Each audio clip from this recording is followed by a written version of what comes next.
Fertilizer. Love it. Love it. Well, we are about But what to, is the Dawn's Early Light? That's what is it Dawn's Early? Oh, never mind. Dawn's early. Well, I think that was. Dawn is always early. Well, I think that had to do with one of the songs by Tony Orlando and Dawn. No. Oh, is that what it was? I think that's what it was. Knock 3 times. Yeah. It's for the Dawn's Tie a Early yellow Light. ribbon. Yes, Yeah. there you go. All right, guys, we got to break camp because we have the Garden Doctor Show coming up next right here on AM 1430 WBEV. That's break time, presented by Professional Floor Covering. The Senior Expo Council, with partnership from New Medical Center, invites you to the Waupun Senior Expo on Thursday, October 7th at Central Wisconsin Christian School, 301 Fox Lake Road. The day begins at 9:30 a.m. with everybody's favorite bingo. At 10 a.m., it's a cooking demonstration by Chef Chan. At 11 o'clock, it's yoga with Rachel from the Waupun Senior Center. And at noon, it's the Health and Home Safety Program led by the Waupun Fire Department and emergency medical responders. Visit the Hearing Life booth to get your free hearing screening. The Waupun Kiwanis Club will be providing lunch for purchase as well. Visit with 50-plus vendors and win exciting prizes. The Waupun Senior Expo is presented by New Medical Center, Visiting Angels, Anthem Blue Cross Blue Shield, and Gable Insurance and Financial. Thursday, October 7th from 9 o'clock until 1 o'clock at Central Wisconsin Christian School. For more information, go to seniorexpocouncil.com and like us on Facebook. Informative, empowering, and fun. Are you looking to update or replace a piece of farm equipment, a skid steer in the near future? We pride ourselves with having the largest selection in southern Wisconsin. New Holland tractors, combine, skid steers, and haying equipment.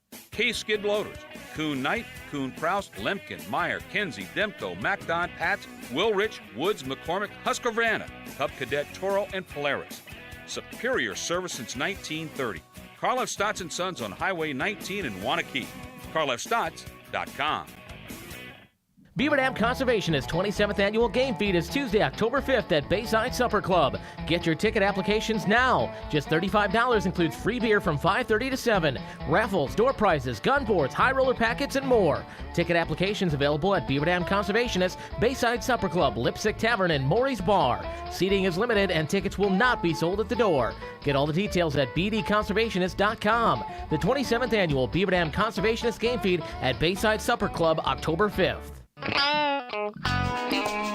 For your landscape needs, depend on Glander Transit, Highway 33, east of Beaver Dam. Glander Transit has decorative stone, mulch, cobblestone, patio pavers, sandbox sand, topsoil, road gravel, and retaining wall block from Rockwood Retaining Walls, a better way. You'll find outdoor living kits, including fire pits, outdoor fireplaces, island bar and grill kits, seating walls, and do-it-yourself living kits. Glander Transit is Dodge County's largest selection of decorative stone. For all your landscape needs, depend on Glander Transit east of Beaver Dam on Highway 33. The guys at Glander Transit are open Tuesday through Friday, 9 a.m. to 6 p.m., and Saturdays, 8 a.m. till 4. Remember, Glander Transit is your distributor of Rockwood Retaining Walls, a better way. Glander Transit east of Beaver Dam on Highway 33 in the Fawbush Road, kitty corner across the highway from the Dodge County Fairgrounds.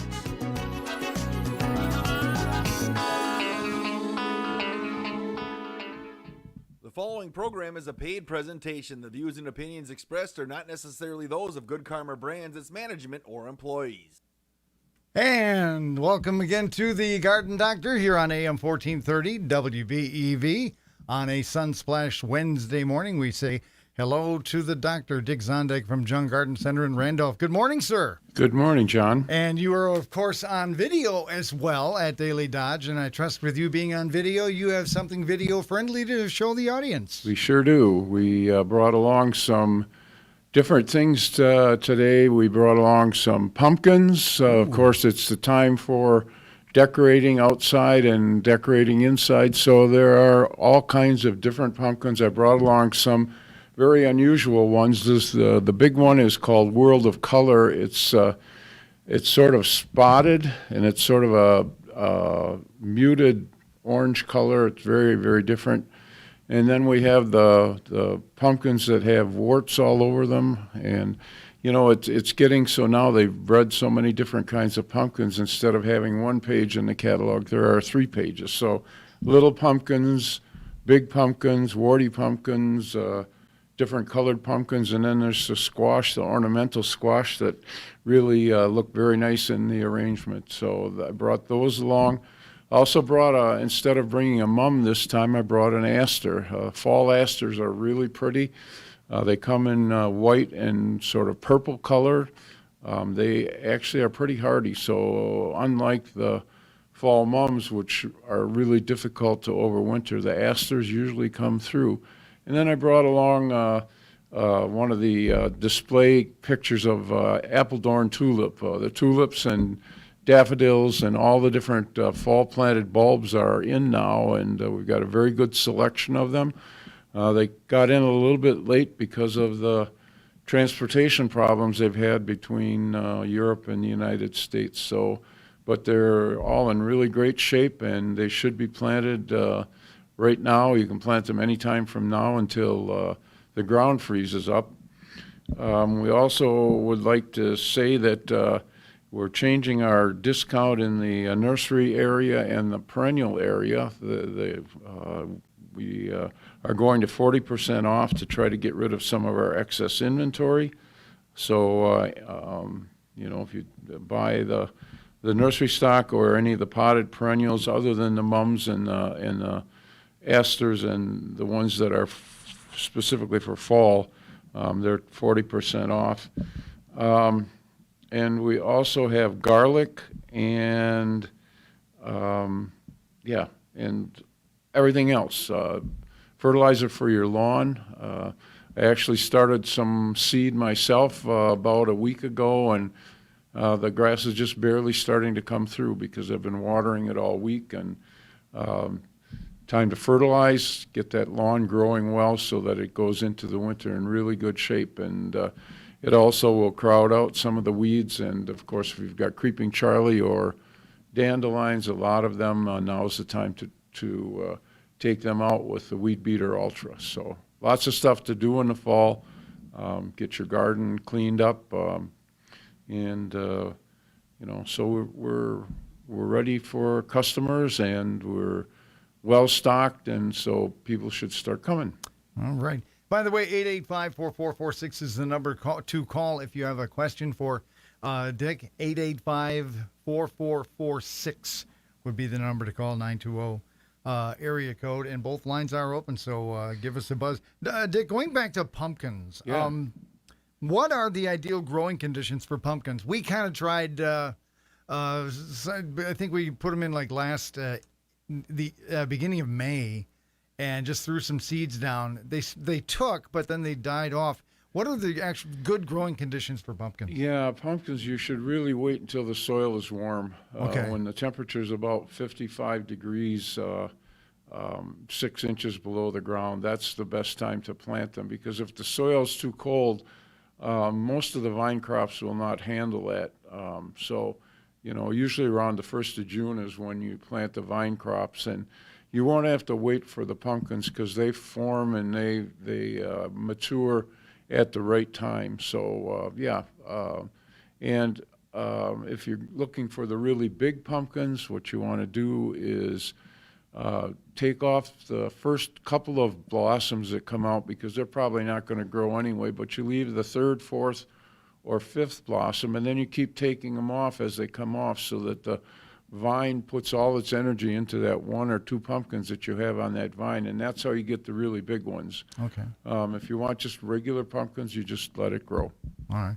Can you grow already carved jack-o'-lanterns? Yeah. Is it, No, don't I wish? No. Unfortunately, you can take a Sharpie pen or a felt pen and put a face on it. There That you way go. you don't have to carve it. But True.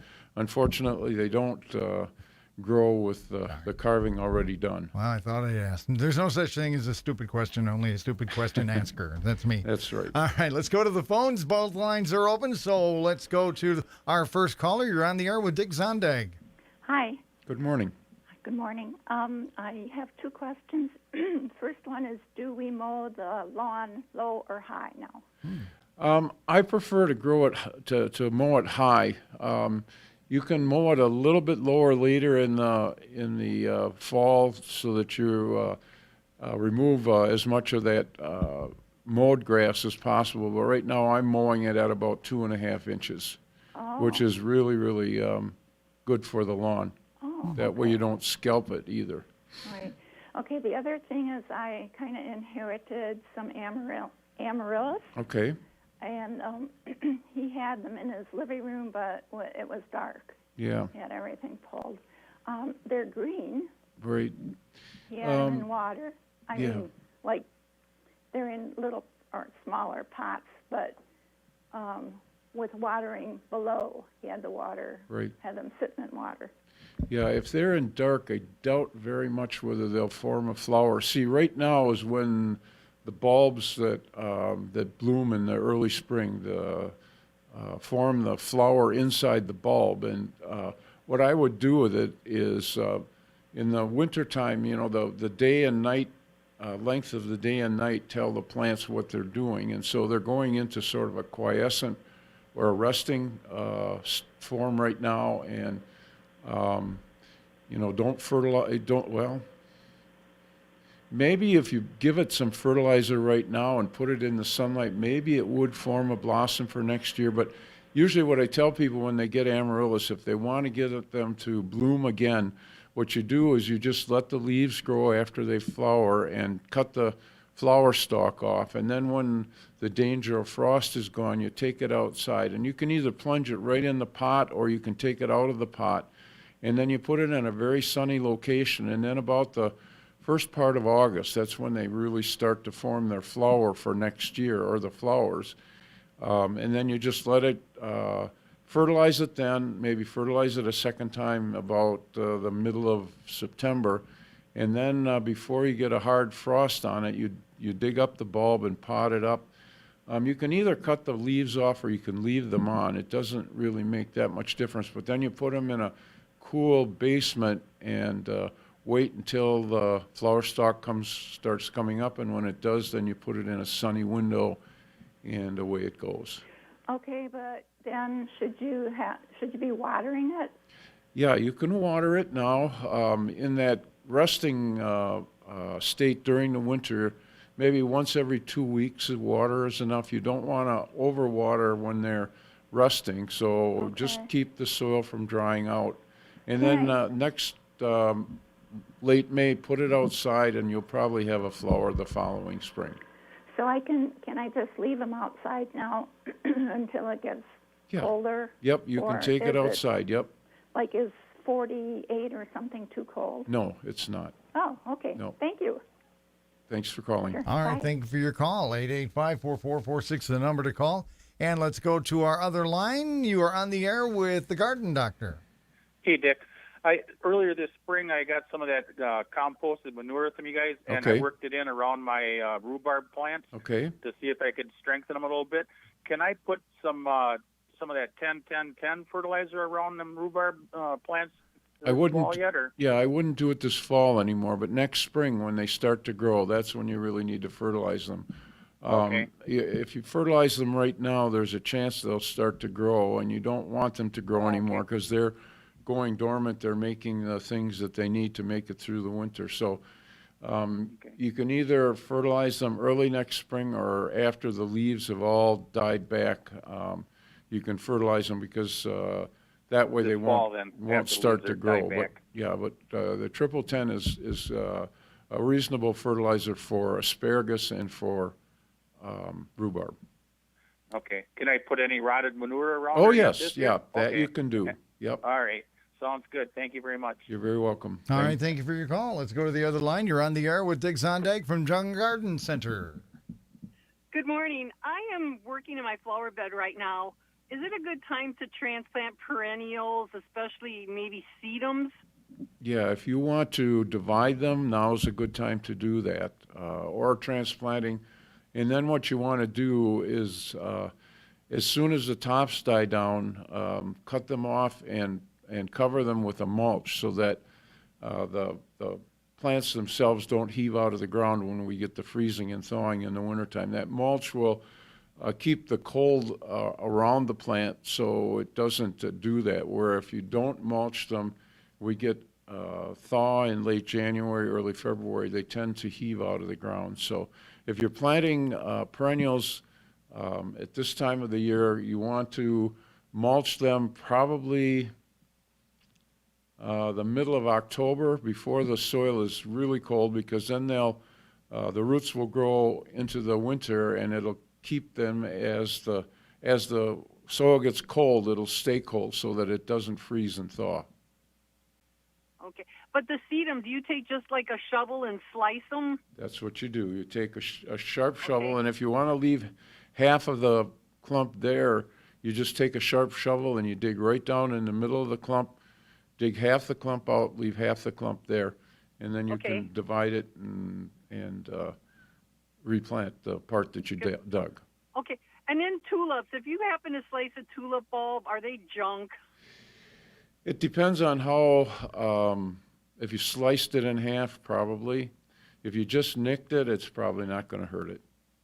Then what about all these little bulbs that you find that are growing with the big ones?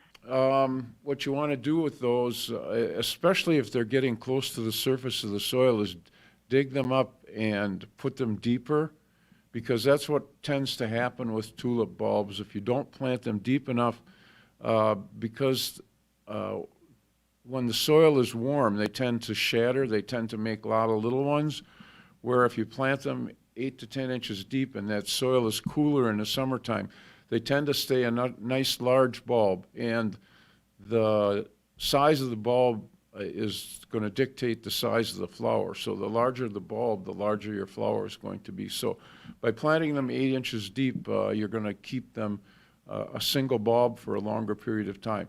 When they start to multiply, when they start to make the offsets, what you do is you dig them up. The main bulb, the big bulb, you plant deeper, and the little ones are going to be the same as the big one, because that's a vegetative way. It's a way they do to grow more. Just plant those a little bit shallower, because they're not going to come up quite as far as the mother bulbs. So maybe 4 to 6 inches deep. Probably won't have a flower out of them the first year, but you'll get leaves. And if you use the bulb booster type fertilizer on them, they'll grow a bigger bulb, and then the next year they'll blossom. So when would you put the fertilizer on? Next spring? Yes. When I'm planting tulips, in fact, I just did a video for our Facebook page. If you go to the Facebook page and the videos, I just did a video on planting fall bulbs. We planted tulips, daffodils, crocus, and fritillaria. So it shows how you dig the holes and the fertilizing and all that sort of stuff. But yes, in the springtime, then you take another handful of that bulb booster fertilizer and put that on top of the ground, and that will feed the bulb. And then you let the foliage mature on the bulb. With tulips, they form a zone actually right above the bulb, and when the tulip is mature, that zone, the cells dissolve, and you can actually pull the leaves out without pulling the bulb. If the bulb feels like it's moving, leave it, because it'll abscise later. With the daffodils, they tend not to do that, but by the middle of June, they're starting to turn brown, and then you can cut them off. And what I do with the tulips and the daffodils is I put annuals between the tulips and daffodils about a foot to 18 inches apart, depending on what annual you're using. And I do that as soon as the weather is warm enough so that they won't freeze. And by the time the tops are dying back, the annuals are taking over, so that they'll be much nicer and they'll fill in much faster. Okay, I got a lot of work. I think what I'll do with those little bulbs is dig a row deep and then put like a shelf with the smaller ones on higher up. Yep. Okay. That sounds good. Okay, yeah. Come and help me. Okay, thanks. Bye. Thank you. You can only extend your arm so far. Right. Right? Right. 885-4446, the number to call. You're listening to the Garden Doctor program on AM 1430 WVEV and streaming live video on dailydodge.com. Let's go to the other line. And you are on the air with Garden Doctor. Go right ahead. Good morning. I didn't catch what you said about the depth or the height of the lawn right now. What was that supposed to be right now? I'm mowing my lawn at about 2.5 inches. Okay. Another question about lawn. I put a new patch in this year, Right. And it looked really great in the beginning, and I knew it was a little dry, so I did water it periodically. I wasn't real, because it was already established. I wasn't Right. watering every day or anything. Now it's turned brown, and it looks like a lot of crabgrass is in there. Okay, what I would do with it is fertilize it. I had that same experience last fall. I actually seeded my lawn in the middle of July, which is the worst possible time to seed. I remember you saying that. But then I fertilized in the fall, and I did some reseeding in the real thin areas, and I've got a beautiful lawn now. That first year, you just wonder if you're going to have anything left at all, and just by fertilizing it right now, so that the grass grows well, and then fertilizing it again next spring, that grass really grows, and it sends out what are called stolons, and they form new plants, and that fills in, and I have a relatively beautiful lawn right now. I still have a few weeds and that sort of stuff, which I'm working on with Weed Beater Ultra, but I think you're going to find that if you fertilize it now and water it if you get really, really dry, but if you get a rain every week, you don't have to worry about watering. The only time you have to worry about watering, I did have a waterway that goes down the west side of my property, and it was pretty irregular, so I took a box scraper and leveled it out, and I've planted lawn there. I planted it about a week ago and covered with straw.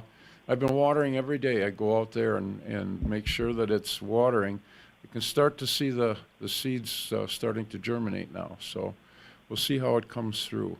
Okay, so now what kind of fertilizer? What would you recommend for that? A regular lawn fertilizer. Okay. Yeah. Okay. Just, would you do a weed one too, weed and seed, or just fertilizer? Yeah, just fertilize it. Okay, great. Yeah. Thank you so much. Yep. All right, Bye-bye. thank you. And let's go to the other line. You're on the air with Dick Zondag. Go right ahead. Hi, good morning. Thank you for taking my call. You bet. I have actually a couple questions, please.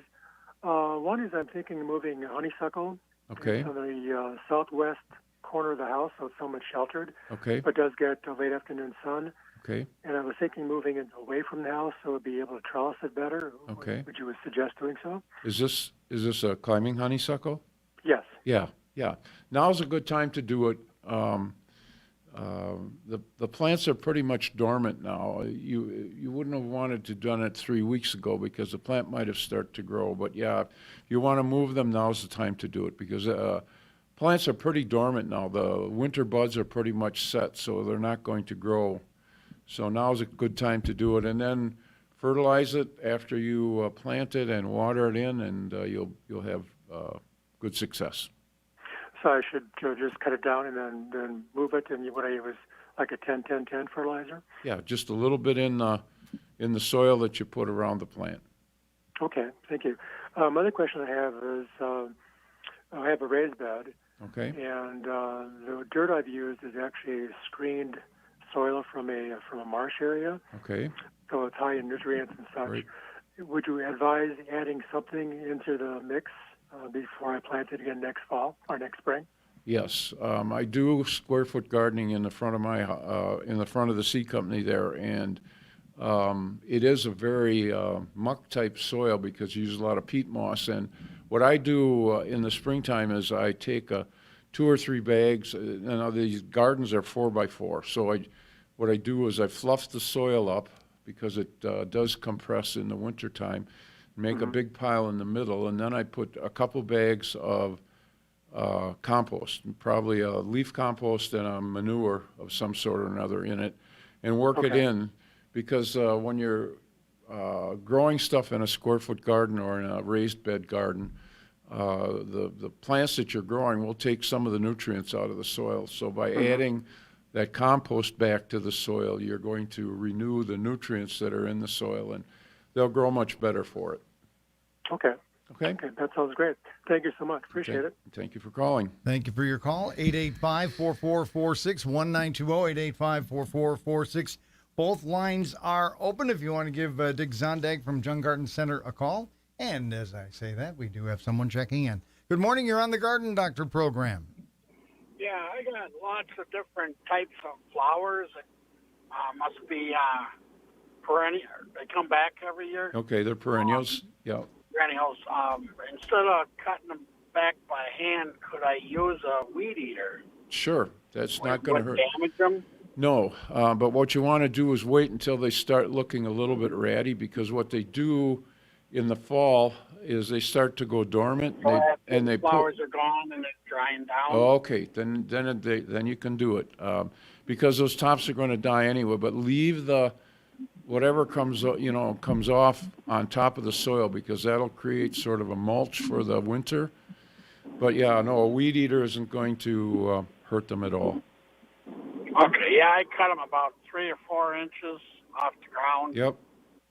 Nope, that isn't going to hurt them at all.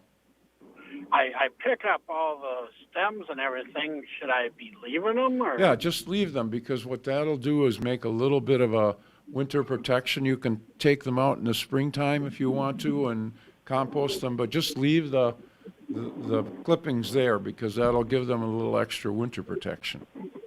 Well, what I usually do is I got a lot of pine needles. I just cover them up with pine needles. That's fine then. Yep.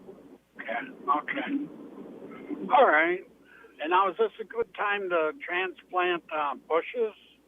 You can do that right now, yep, because the plants are pretty dormant, and try to take as much soil as you can with them. Don't knock all the soil out of them. Take as much soil as you can with the plant, and you will do just fine. Okay. All right, sounds good. Thank you. Yep, thanks for calling. Thank you very much for your call. Let's go to the other line. You're on the air with the garden doctor, Dick Zondag from Jung Garden Center. Hello, I think my question was answered. I got 2 burning bushes I need to move. I should do that now? Yes, you can do that now. How big are they? Last year, so they're yeah. not even about knee high. Yeah, then you won't have any trouble at all. If they're quite old, then you want to maybe do it a little differently. But if they're newly planted, just dig them up and take them. Like I said, take as much soil as you can with them. That'll help them not be shocked too much, and you'll have real good luck. Okay, maple trees. When should I trim some branches off of them? We're at the point where I think you can do it. Okay. If you do it too early in the fall, you may force a new flush of growth. But I think the winter buds are pretty much set by now, so you can do pruning of trees. I'm going to take a full branch off. Should I cover that where I cut with paint or something? Yeah, I always hear. Pruning paint would be really good. Yep. Okay, sounds great. Thank you. Yep. All right, thank you for your call, 885-4446. Let's go to the other line. You're on the air with the garden doctor. Good morning. Good morning. My question is rhubarb. Okay.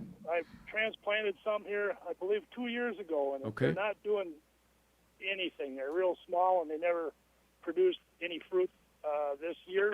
Okay. Is there something that I can put around them, like cow manure? Cow manure would be excellent. Yep, because How much? And I don't want to burn them. No, if it's fresh manure, mix some straw or something with it, so that it's not going to burn them. But rhubarb are heavy feeders. The more fertilizer you give them, the better they like it. So Can I put that right up fairly close to the plant, Yep. or should I keep it back a little ways? No, I would say you can go with, you don't want to cover the crown with it, but you can go right up to the crown.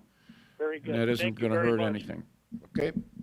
Thank you. Yep, bye. All right, thank you for your call. We're on WBEV and streaming live video on Daily Dodge. Got about 4 minutes left in the program, so get your calls in. Good morning. You're on the garden doctor. Hey, good morning. Good morning. I don't know if this is a spring question or a fall question. I have a lilac tree Okay. that it's maybe 4 years old. Okay. This year it didn't bloom, not a lick. Oh, really? And I was wondering, do I need to get it like another tree to cross-pollinate? No. Or Did you how does that go about? Did you prune it last fall? I did. Yeah, so you cut your flowers off, because the flowers for next spring, if a plant flowers before the 1st of July, the flower buds are on the plant right now. If you go out to that lilac and look at it, you'll see that the ones at the terminal where the flowers are going to come are big and fat. And you go back on the branch where the leaves are, there'll be sharp buds, and the big fat buds are the buds that will give you the flowers next spring. So just don't do any fall pruning on things that you want to flower next spring. Okay, so I should prune it like after it blooms? Right after it blooms, yep. All righty. Maybe that was my mistake then. Okay. All right, well, thank you much. Yep, thanks for calling. All right, thank you very much. 885-4446. We got time to sneak one more call in. But Dick, for those fertilizers, those three numbers that you make mention, is there one like that's universal for any soil type? Like if you get a 10-10-10, it'll work for any soil type, or what? Yeah, the fertilizer, it doesn't matter what kind of soil you have. 10-10-10 is a pretty hot fertilizer, though. The first number is nitrogen, and that's what makes plants grow like crazy. And so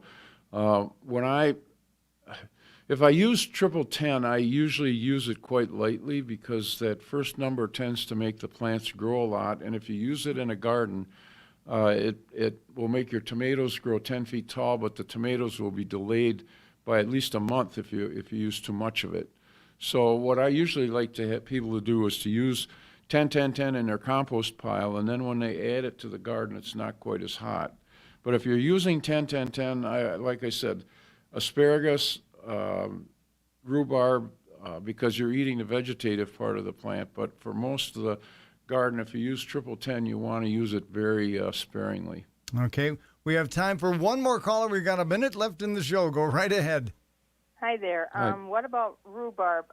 Can you split them in the fall, or is it best to wait and do it in the spring? No, you can do it right now, but you can do it in the spring also. But you want to do it, if you're doing it in the spring, you want to do it before the plant really starts to grow significantly. Okay, thank you. Yep. Thank you very much. So what's happening at the store again, Dick? Well, we're putting our inventory in the nursery yard and the perennials on sale for 40% off.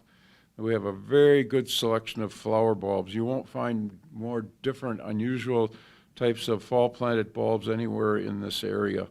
Of course, the lawn seeding, the lawn fertilizer, and Jung Dollar Days are coming up. So if you are a good customer of Jung, you've probably built up a lot of Jung dollars. And, you know, with Jung dollars, you put a green dollar with a Jung dollar and you get $2 worth of merchandise. So people that are good customers of ours know about Jung dollars. Those dollar days are the 7th of October through the 17th. So usually see a lot of people at that time. Okay. And your store hours, Dick? Store hours are 8 to 4 Monday through Saturday, and we're not open on Sunday, of course. The Madison and Stevens Point stores are 9 to 5 Monday through Saturday, and Sunday is 10 to 3. And as usual, thank you for lending us your expertise, Dick, and we look forward to next week's visit. Thank you, John. All right, and the preceding program was a paid program. Advice and opinions expressed during the program solely that of Jung Garden Center, not WBEV 95X or Good Karma Brands.